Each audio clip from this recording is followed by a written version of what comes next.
Hey fam, this is Isaac, and this video is kind of near and dear to my heart. There was a lady that used to go to our church, and she used to love for me to play for her.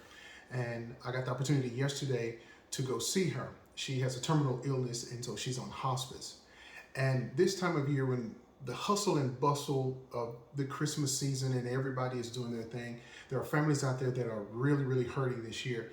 I wish that I had the words to convey how I feel, and but it's just kind of difficult because you want to say the right things, but you want to make sure that you keep the family in mind.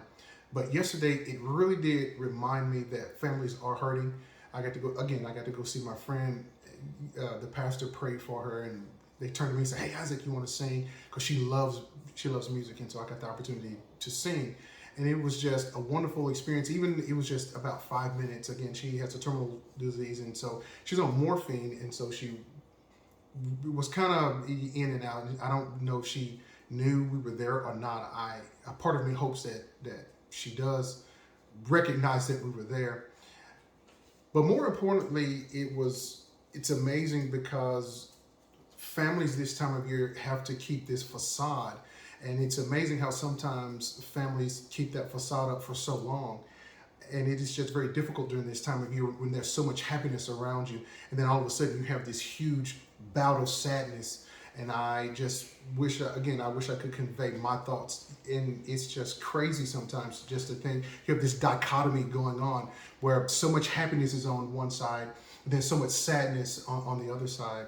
And it is just difficult sometimes to rectify that. I know when I get the opportunity and families say, "Hey, Isaac, will you just come and sing?" It's amazing to me how sometimes during their deepest transition, it's been transition in their lives where the passing of a loved one, the music that I provide is all they really need. And sometimes I'm able to do other things, something as simple as going and wash dishes, washing clothes, sweeping floors and making sure that things are comfortable. Those little small things. And so for me, that's what I do.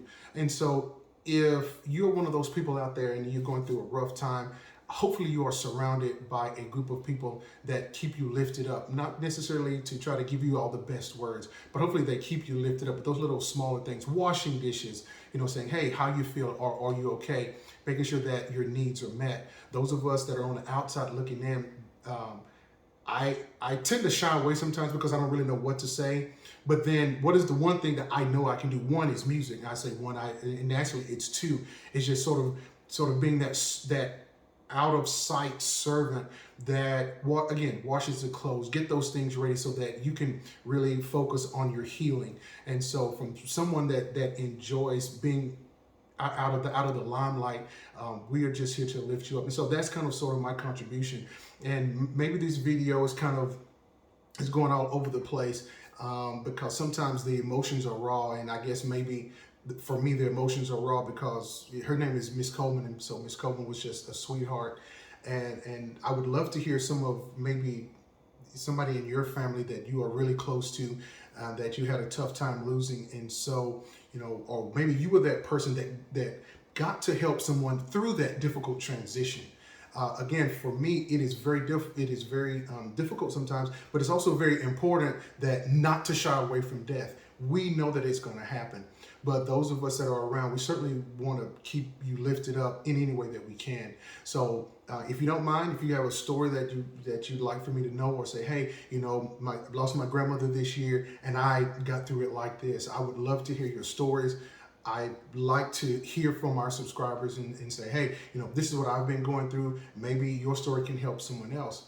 And so this is really kind of like one of my first blogs, but it's, again, hopefully it's not too crazy, but it's just very near and dear to my heart because there is so much sadness going on right now. And again, I want to get you to help you get to that place to where you can figure out that new normal and whatever that is. And so that group of people that's around you that can help you do that. They love you and they just want to keep you lifted up. So again, if you don't mind, say a little something in the comment section and let me know. Let me read your story. I'd love to comment. And so, but thank you so much for listening. If you like what I said, please consider subscribing to Hi JR Sings. Y'all take care. Peace.